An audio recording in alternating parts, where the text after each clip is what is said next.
Coronavírus, nome dado a uma grande variedade de vírus que leva ao desenvolvimento de doenças respiratórias, gastrointestinais, hepáticas, neurológicas e até o momento foram identificados 6 coronavírus humanos, incluindo aí a síndrome respiratória aguda grave, denominada de SARS-CoV, e a síndrome respiratória do Oriente Médio, denominada de MERS-CoV. Estudos mostram que novos coronavírus parecem surgir periodicamente, principalmente devido à alta prevalência e ampla distribuição da doença, a grande diversidade genética e a recombinação frequente de seus genomas. No final de 2019, foi identificado em Wuhan, província de Hubei, na China, pacientes com pneumonia de causa desconhecida e que rapidamente foi identificado um novo patógeno do coronavírus, denominado aí de SARS-CoV-2, sendo a COVID-19 a sigla que representa a doença a partir deste patógeno. Rapidamente a doença ganhou um grande destaque mundial, sendo classificada como uma pandemia mundial. Para falar sobre a Covid-19, quais as complicações e como a medicina vem lidando com a doença, eu recebo como convidada a doutora Adriana Paulino da Silva, médica infectologista pelo Instituto de Infectologia Emílio Ribas, médica infectologista do Centro de Referência em Infecções no município de Diadema e que atua na unidade de internação do Hospital Lefort, na unidade Morumbi. Doutora Adriana, mais uma vez é um prazer conversar com a senhora. Muito obrigado pela disposição de estar falando sobre a doença, como a medicina vem lidando com a doença, com o coronavírus e com a doença que é a Covid-19. Para as pessoas que nos ouvem entender um pouquinho melhor aí do que é o coronavírus, do que é um vírus, né? O que é um vírus? Como são os mecanismos de ação de um vírus no nosso organismo? Para aí sim a gente poder entender, né, de fato, o que o coronavírus e, consequentemente, a Covid-19, que é a doença decorrente desse patógeno, causa no nosso organismo. Bom, olá Fábio, agradeço a oportunidade, agradeço o convite, né, de estar aqui conversando sobre esse assunto que tem aí permeado os nossos últimos dias e que tem feito tantas mudanças, né, no cotidiano de todo mundo. De fato, um assunto que fez o mundo parar, né? Então, vamos lá, como você já abordou, né, desde dezembro, né, de 2019, que isso vem se tornando um assunto cada vez mais frequente, né, desde março, que a gente sabe que isso é uma pandemia, né, que isso foi definido como pandemia pela OMS, Organização Mundial da Saúde, e, né, todo mundo fala, olha, é um vírus, esse vírus precisa de um remédio, muitas vezes as pessoas falam, vamos dar um antibiótico para matar esse vírus.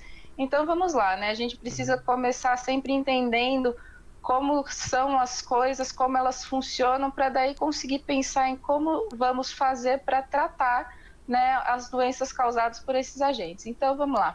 Um vírus, né, a maioria da população, né, científica nem considera ele como um ser vivo, é uma partícula capaz de se reproduzir. Por que ele não é considerado um ser vivo? Ele não tem, né, a estrutura celular necessária para que seja considerado um ser vivo. Então, ele é uma partícula, né, que tem uma cápsula e dentro tem um material genético, tá? Todo vírus, ele obrigatoriamente, por ele não ter todo o material necessário para se multiplicar, para se manter vivo, ele tem que estar dentro de uma célula e usar todo o maquinário dessa célula para conseguir se multiplicar, para conseguir se reproduzir, tá? Então, o vírus, ele é uma partícula intracelular obrigatória. Ele tem que estar dentro de uma célula para ele conseguir existir, tá bom? E aí, quando a gente fala, né, do coronavírus porque ele tem, né, aquela forma de coroa, né? E aí ele tem na sua superfície algumas partículas como se fosse as pedras de uma coroa, tá? E essas partículas, né, que são as espículas, né, que são chamadas também de spike. E isso é importante saber por quê? Porque é essa espícula na superfície que vai permitir que, ao entrar no organismo, tá, ele se ligue à célula e aí ele consiga colocar o seu material para dentro da célula e então conseguir se multiplicar. Então, como que isso funciona? Pessoas, né, que estão próximas umas das outras, tendo uma infectada e a outra não, a hora que fala, né, emite aí partículas, né, gotículas de saliva, enfim, secreção nasal, enfim, a hora que isso acontece, a pessoa que não estava infectada se infecta. Então, nessas gotículas aí de saliva, foram enviados vírus, né? Aí o vírus vai entrar na cavidade oral ou na cavidade nasal ou na mucosa ocular e aí a partir desse momento essas espículas vão se ligar a receptores das células, tá? O que a gente sabe, né, que tem sido aí muito discutido é que esses receptores das células humanas ao qual o vírus vai se ligar, ao qual o coronavírus vai se ligar, a partir então, né, dessa ligação desses receptores, né, o vírus vai abrir a sua cápsula e colocar o material genético dele para dentro da célula. Esse vírus é um RNA, tá? Então o material genético dele é um RNA e a partir disso ele vai conseguir utilizar toda a maquinária das nossas células para então fazer a sua multiplicação. A partir de um vírus infectando uma célula, dessa multiplicação sairão outros vários vírus. E aí cada um vai se multiplicar através dessa ligação com outras células. Tá? Então, a partir desse momento, sabendo que a gente tem esses receptores, né, em vários tecidos do organismo, é também o que explica por que o vírus, né, o SARS-CoV-2, consegue atingir tantos sistemas, né, do nosso organismo. Por que ele não é um vírus que causa infecção só no sistema respiratório, só no nariz, na garganta? Não, ele vai para o pulmão, ele consegue atingir coração, ele consegue atingir intestino, ele consegue atingir o cérebro, né? E isso também faz com que a manifestação do quadro clínico também seja muito variada, que vai desde sintomas leves de um quadro semelhante a um resfriado, até muitas pessoas abrem o quadro com uma diarreia, outras abrem o quadro com uma infecção com sinais de uma miocardite. Né? Então, isso é explicado por essa situação, que é um vírus que consegue atingir aí diversos sítios do nosso corpo. E essas alterações diversas que o vírus, né, o patógeno, ele pode levar ao organismo do indivíduo que está infectado por ele, faz com que a conduta médica seja diferenciada para cada paciente, né? Não tem assim um caminho fechado para determinado medicamento até o momento, né? E aí, de acordo com essas alterações, a conduta médica ela vai migrar para responder aí essas alterações clínicas do paciente. Se o paciente tem febre, trata-se a febre. Se o paciente tem uma complicação respiratória, o foco fica para essa complicação respiratória de acordo com a gravidade dessa complicação. Se desenvolve um problema cardíaco, cardiológico, como a miocardite, né? Aí o foco maior também acaba sendo acentuado para esse lado. Como tem sido essa conduta toda de tratamento em vista dessas variações?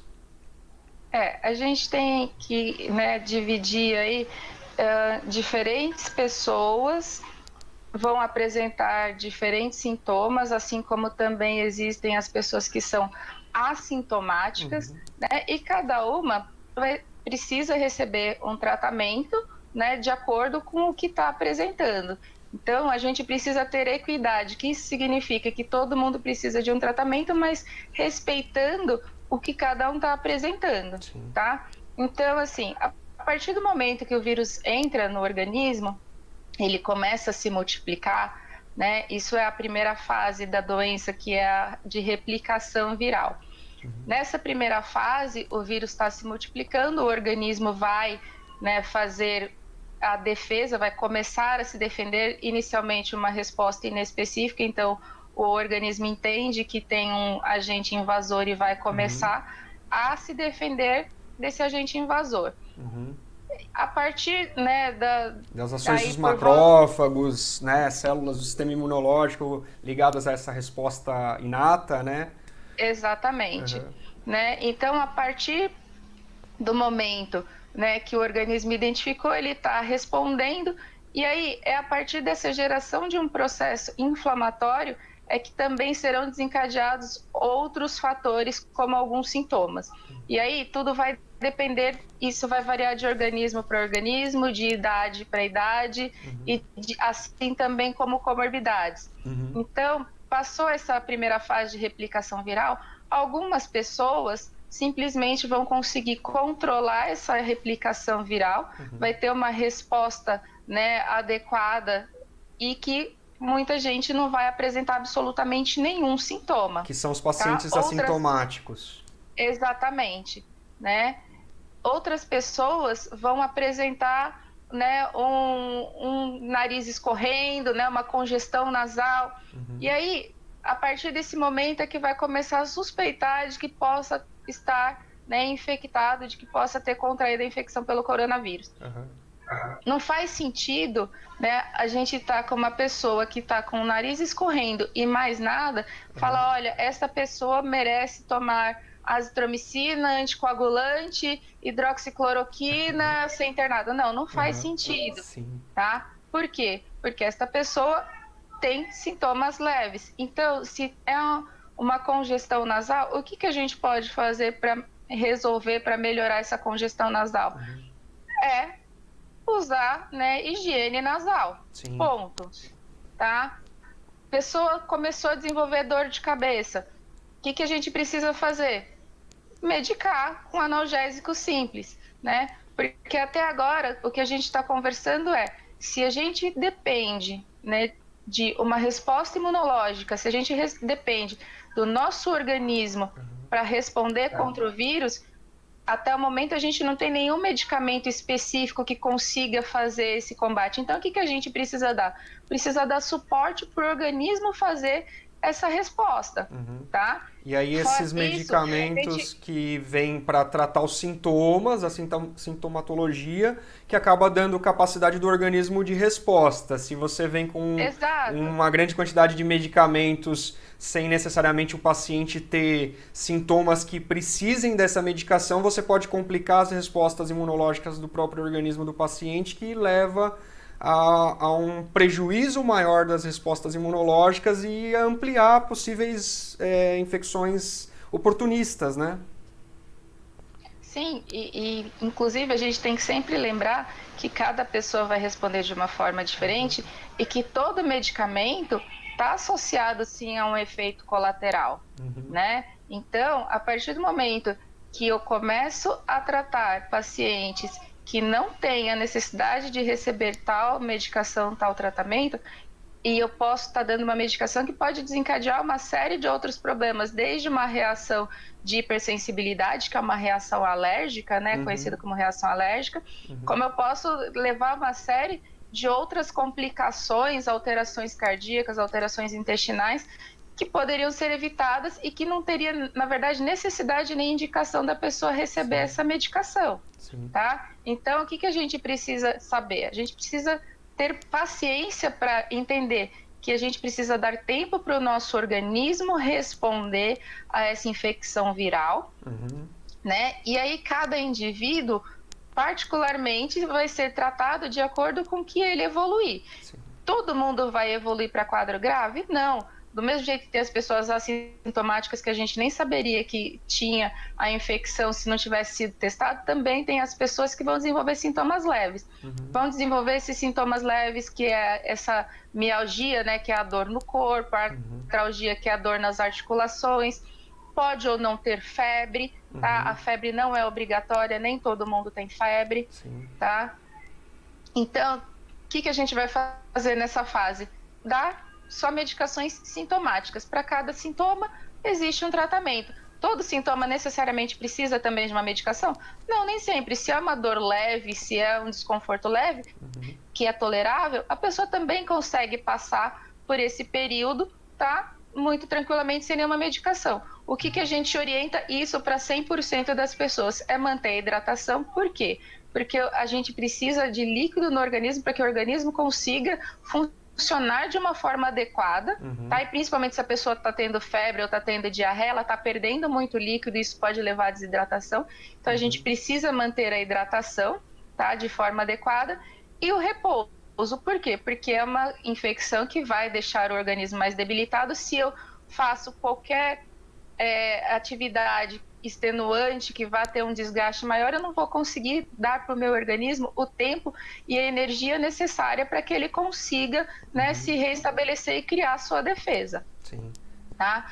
A partir do momento que essa pessoa começa a evoluir com complicações, ou seja, uma febre que não passa, né, uma tosse que está piorando, uma dor torácica, uma dispneia, que é a falta de ar, e que muitas vezes a pessoa fala assim, eu não tenho falta de ar, mas eu tô ficando muito cansada quando eu levanto para ir ao banheiro, né? Eu tomava Movimento banho simples do dia a dia, se sente um cansaço fora do comum. Atividades rotineiras, né? Começam, por exemplo, tomar banho faz com que a pessoa tenha um cansaço muito grande. Então, isso a gente já percebe que a pessoa está evoluindo para um quadro um pouco mais complicado, está saindo daquele quadro leve, tá? E está evoluindo para um quadro aí que precisa de uma atenção maior. E esse quadro, ele vem, desculpa interromper, doutora, esse quadro, ele vem por aquelas opacidades de vidro fosco, né, que se desenvolvem no pulmão, né? Exatamente. Então, essas pessoas, quando elas começam a ter essa dificuldade para respirar, isso já é sinal de que está tendo, sim, um acometimento pulmonar.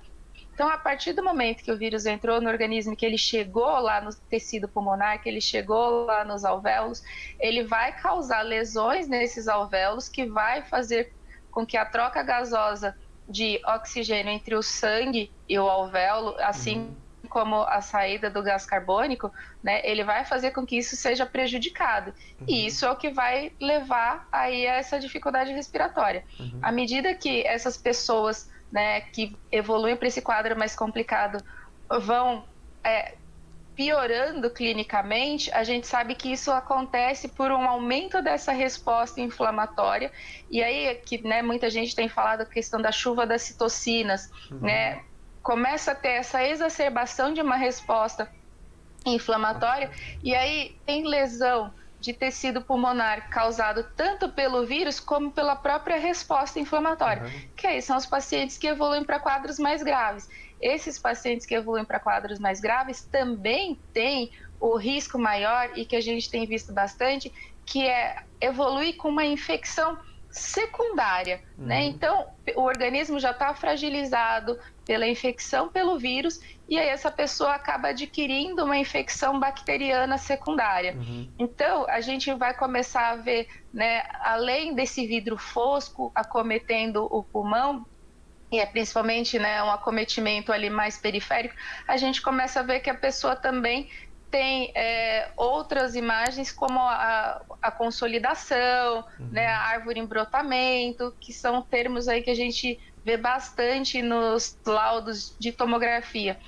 E aí a gente começa a ter uma série de outras alterações no organismo e nos exames laboratoriais que indicam para a gente que o paciente está, sim, evoluindo com maior complicação, inclusive com uma infecção secundária. Esse paciente que está evoluindo com essa infecção secundária, aí sim é uma infecção bacteriana, isso sim faz sentido nesse momento para esse paciente introduzir antibiótico terapia, tá? E aí não é também um pacote fechado, né, todo paciente vai receber o mesmo antibiótico. Não, antibiótico também é uma situação, antibiótico mata bactérias, mas a gente precisa entender quais são as principais bactérias que podem estar acometendo aquele paciente. Sim. Por quê? Porque o tratamento de uma infecção, né, de um paciente que é jovem, de uma criança ou de um idoso, vai diferir. Assim como se essa pessoa está vindo da casa dela ou se ela está vindo de uma instituição de longa permanência, um asilo, por exemplo, ou se é uma pessoa que já esteve internada. Então, também não tem um pacote fechado, né, para todo mundo eu vou dar o mesmo antibiótico. Não, a gente precisa tentar entender qual é o principal agente que pode estar causando essa infecção secundária nesse paciente. A partir desse momento é que a gente vai definir, né, que precisa sim ser introduzido um antimicrobiano, tá? Do mesmo jeito que a gente sabe que esses pacientes que estão evoluindo com esse processo inflamatório mais intenso, mais exacerbado, o próprio processo inflamatório já aumenta a coagulação dessa pessoa. Então, é desencadeado aí uma alteração na cascata de coagulação, o que favorece a formação de trombos. E a gente sabe que na infecção pelo coronavírus isso também pode ser piorado. Então, que já também, né, já se tornou aí bastante utilizado, é que para essas pessoas faz sim sentido a gente fazer uso de anticoagulante. Isso. O que a gente precisa ter cuidado, né, quando a gente fala nessa questão do anticoagulante, para que não tenham aí pessoas que saiam e vão à farmácia procurando, gente, eu tô passando mal, eu tô com coronavírus, preciso tomar anticoagulante. Não, não é assim, né? Não é qualquer anticoagulante. A dose também não é de anticoagulação plena, tá? É uma anticoagulação profilática que a gente chama, é usado numa dose reduzida e sob supervisão. Assim como também não é pacote fechado o mesmo anticoagulante para todos os pacientes, a mesma dose para todos os pacientes. Não, cada paciente vai receber uma dose, cada paciente vai ter a sua particularidade considerada para então a gente decidir qual vai ser o anticoagulante, qual vai ser a dose, como isso vai ser administrado, tá? Aí, a partir desse momento, né, a gente está usando antibiótico, está usando anticoagulante, a gente precisa sempre avaliar, né, esse paciente precisa de suporte ventilatório? Qual é o suporte ventilatório que esse paciente precisa, né? E aí, a gente, é nesse momento também que a gente consegue discernir entre aquela pessoa que pode continuar um tratamento com antimicrobiano em casa, daquele paciente que precisa ser hospitalizado. Né? Então, todo mundo vai precisar, todo mundo que evoluiu para um quadro um pouco mais complicado precisa ser internado? Não, né? Tem uma infecção secundária, mas o paciente não está tendo desconforto respiratório importante, não tem queda na saturação de oxigênio, e principalmente é uma pessoa que consegue ter acesso à unidade de saúde, então o que a gente vai fazer com esse paciente? Vai orientar, olha, você vai tomar essa medicação e vai para casa. Caso você piore, volta para o hospital, tá? Algumas coisas que, desculpa interromper a senhora, algumas coisas, né, nesse curto período que a gente está conversando aqui sobre um tema tão amplo, né, que está sendo discutido tão amplamente, que chamam a atenção nesse momento não existe uma vacina, então existe sim uma individualização do tratamento, existem condutas, né, mas sempre uma individualização do tratamento de acordo com a progressão da doença. Apesar de se houver as condutas, tem toda essa individualização. Por quê? Porque de acordo com as respostas clínicas da própria doença no organismo da pessoa e de como o organismo da pessoa consegue ter aí essas respostas, né? Por ser uma pessoa com uma característica de mais saúde ou menos saúde, vamos colocar dessa forma, essa doença ela pode progredir de formas diferentes. Como a senhora colocou anteriormente, né, uma coisa me chamou bastante atenção, né, para essa nossa discussão aqui, que é o termo que se é utilizado recentemente não, mas amplamente, né, que é a cascata de inflamação. E essa cascata de inflamação ela chama atenção por quê? Porque as pessoas com doenças pré-existentes tendem a ter quadros, né, de progressão da doença não tão favoráveis. Então, pessoas com diabetes, pessoas com resistência à ação da insulina que podem ou não ter diabetes, pessoas com doenças cardiovasculares, pessoas com DPOC, que é doença pulmonar obstrutiva crônica, fumantes, né, mas que não necessariamente tenham aí DPOC, pessoas obesas, né, a obesidade, ela é um quadro inflamatório de baixo grau crônico, né, então todas essas são situações que fazem com que a doença possa, não é uma causa e efeito, mas possa ter uma progressão mais drástica, né? Mais acentuada. Por isso que também vai toda a individualização do tratamento, né? Porque cada paciente que chega com uma resposta clínica diferente, mas esse paciente ele é diabético, esse paciente ele é cardiopata, esse paciente já tem um quadro de TPOC. Eu acho que todo o tratamento, né, eu acho não, fica claro, né, para gente que trabalha na área da saúde, e eu acho que seria interessante a senhora falar um pouquinho a respeito disso. Cada paciente tem essa individualização justamente por causa dessas alterações pré-existentes também, né? Doenças pré-existentes podem ser um grande complicador aí, né? Sim, com certeza, né? Essa questão, né, da individualização do tratamento. Então, o paciente que é grave precisa ser internado e precisa ser cuidado de acordo com cada manifestação que ele vai apresentando, né?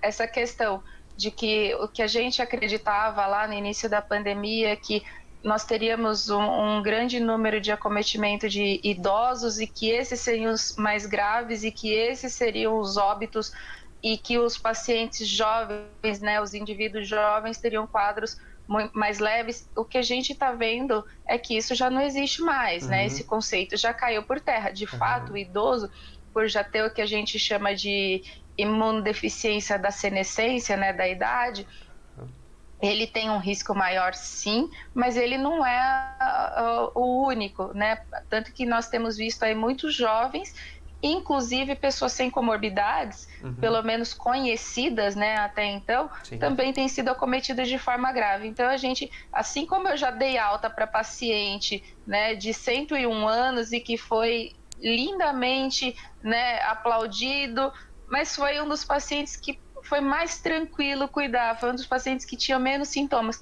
E qual era o histórico dele? Ele não era nem diabético, não era hipertenso, né? Ele só tinha 101 anos, mas ele não tinha absolutamente nenhuma outra comorbidade. Ele também nunca tinha sido tabagista, tá? Então, isso com certeza ajudou que, embora o organismo dele, né, tenha toda a dificuldade de agir ainda pela idade, mas ele tinha a favor dele que ele não tinha esses processos inflamatórios todos já cronicamente atuando no organismo dele, né? Assim como as pessoas que têm qualquer imunodeficiência ou as pessoas que já têm inflamações, que têm uma dificuldade maior de controlar essas inflamações, a gente sabe que tem um risco maior de exacerbar, de perder esse controle, né, de fazer essa chuva de citocinas e de perder esse controle inflamatório, e a partir daí a gente vai ter uma lesão maior, né? Assim como as pessoas que têm imunodeficiência também têm uma resposta mais tardia, o que também permite que o vírus tenha uma multiplicação maior por mais tempo. Então, tudo isso precisa ser visto. A gente, como eu falei, não existe pacote fechado de tratamento, né? A gente vai criando um pacote para cada indivíduo, e saber todo esse histórico prévio faz toda a diferença. É lógico que alguém que não tem nenhuma comorbidade, que não tem nenhuma doença, que tem uma alimentação adequada, que tem, que faz atividade física, que tem uma vida, né, com um pouco menos de estresse, se é que é possível hoje em dia, a gente sabe que essa pessoa tem um pouco mais de reserva, né, e de performance para conseguir atuar frente a uma infecção. Então, isso faz parte? Faz. Significa que toda pessoa que tem, né, que leva a vida o mais regrada possível, tem a melhor alimentação, não vai ser acometida? Não, não significa, tá? E não significa que também essa pessoa não possa evoluir para um quadro grave. Só que as chances são maiores quando você tem um maior número de fatores que te enfraquecem, né, frente a essa batalha contra a infecção viral, tá? Isso, na verdade, em relação a qualquer doença, é que neste momento, né, tudo que a gente consegue pensar e imaginar é coronavírus, né? E como é que a gente vai agir frente a essa infecção? E, na verdade, por mais que a gente fale sobre, né, as comorbidades, sobre as populações que a gente considera populações de risco, a verdade é que, no final das contas, a gente não sabe quem é quem na fila do pão, Sim. né? O que isso significa? Cada pessoa vai agir de um jeito, por mais que a gente fale que, né, quem tem uma vida saudável vai ficar bem, a gente não tem essa garantia. Sim, A sim. gente precisa, né, tomar cuidado para não se infectar, porque a gente só vai saber como vai ser a evolução de um indivíduo frente à infecção a partir da infecção, tá? E ela pode ser favorável ou não, Sim. né? E dessa forma, como a gente não sabe como o vírus vai agir, a gente também não sabe como os medicamentos vão agir. Então, essas medicações que atualmente, né, muita gente tem corrido atrás, tem que ser também individualizada. E que, na verdade, né, falando que muita gente sempre pergunta a questão de usar ou não a cloroquina e a hidroxicloroquina, a gente precisa citar essas principalmente, né? O que a gente sabe é que tem espaço para uso dessas medicações em locais onde estão acontecendo estudos, porque até o momento não tem evidência que respalde a gente de que a gente deva empregar essas medicações para todo mundo. Sim. Tá? E não tem absolutamente, né, embora tenha saído aí um estudo falando que ela era, né, muito mais maléfica do que benéfica, que depois foi retirado, assim como esse estudo foi retirado, também foi retirado aquele que falava que ela tinha um benefício grande. Sim. Então, o que a gente sabe até o momento é que é necessário estudo. Sim. A gente não consegue falar com certeza que para todo mundo tem indicação de usar. Sim. As pessoas são diferentes, os organismos são diferentes, a resposta à inflamação e à infecção é diferente. Então, a gente precisa individualizar, né? E aí, o que a gente está esperando agora, que é a nossa grande aposta, são as vacinas, né? A gente ainda não tem vacina, mas a gente está na esperança de que a gente consiga uma vacina rápida. E se é possível, né, o desenvolvimento de vacina, sim. A partir do momento que a gente tem, né, uma infecção por um vírus, e aí a gente tem uma resposta imunológica que consegue destruir o vírus, isso significa que sim, é possível a produção de uma vacina, né? Diferente, por exemplo, do vírus do HIV, que a gente, até o momento, né, não significa que é impossível, não. Muitos estudos estão acontecendo, mas até o momento a gente não conseguiu uma vacina eficaz. Por quê? Porque a partir do momento que o vírus entra no organismo, a maioria das pessoas não consegue eliminar o vírus. Até porque, né? no caso, desculpa interromper, até porque o mecanismo de ação entre o HIV e o coronavírus são diferentes. O HIV, Exato. ele tende a agir sobre células T, né, que são células, no caso, TCD4, que são células que auxiliam a resposta imunológica. Então, é um mecanismo diferenciado. Então, se o vírus HIV age sobre essas células, destrói essas células, não tem o auxílio, não tem o organismo a capacidade de responder a esse vírus. E aí a pessoa acaba morrendo, às vezes, de uma infecção do trato aerorrespiratório, né? Uma gripe, né? Por exemplo. Exatamente. Então, assim, a gente precisa entender que são diferentes vírus, diferentes organismos, diferentes mecanismos, e que a gente está lidando com o vírus agora que, embora seja novo, os estudos estão bastante avançados, né, no sentido de realmente encontrar uma vacina, e que provavelmente a vacina, né, consiga chegar aí primeiro, né, uma resposta anterior a gente encontrar efetivamente uma medicação que consiga destruir completamente o vírus. E mesmo as medicações que estão em estudo até o momento, elas não conseguem ter uma resposta satisfatória no corpo humano. Então tem bastante coisa sendo estudada, né? E aí vem uma série de nomes, aí, além da cloroquina, hidroxicloroquina, vem a ivermectina, vem a nitazoxanida, vem o caletra, enfim, tudo isso in vitro, né? In vitro, quando a gente fala, é no vidrinho lá no laboratório, né? Eles conseguem agir, mas na hora que a gente coloca isso dentro de um ser vivo, dentro do corpo humano, essa resposta não tem sido do jeito que é esperado. Sim. E a gente tem que lembrar que quando esses medicamentos, né, quando essas substâncias entram entram no corpo humano, elas podem agir ou não para aquilo que a gente deu a medicação, mas com certeza elas vão desencadear uma série de outros fatores, né, uma série de outros mecanismos que podem lesionar o corpo, que podem trazer uma série de outros efeitos colaterais e que podem daí ser piores do que a doença, né? Que pode desencadear aí, por exemplo, né, a questão de uma arritmia cardíaca que pode surgir, principalmente na combinação de azitromicina e hidroxicloroquina, pode surgir. Isso pode ser o fator que vai levar uma pessoa a óbito, sendo que talvez ela nem precisasse de nenhuma das duas medicações. Talvez a hidratação e o repouso fosse o suficiente para que essa pessoa se recuperasse. Né? Então, por isso a gente tem que ter bastante cuidado nessa questão das indicações das medicações, dos tratamentos, da hospitalização ou não. Perfeito. Né? Bom, como eu falei, né, esse é um período curto que a gente está discutindo um tema totalmente amplo aí. A senhora está trazendo de uma forma bem esclarecedora toda essa discussão, né, toda essa informação como vem sendo apresentada.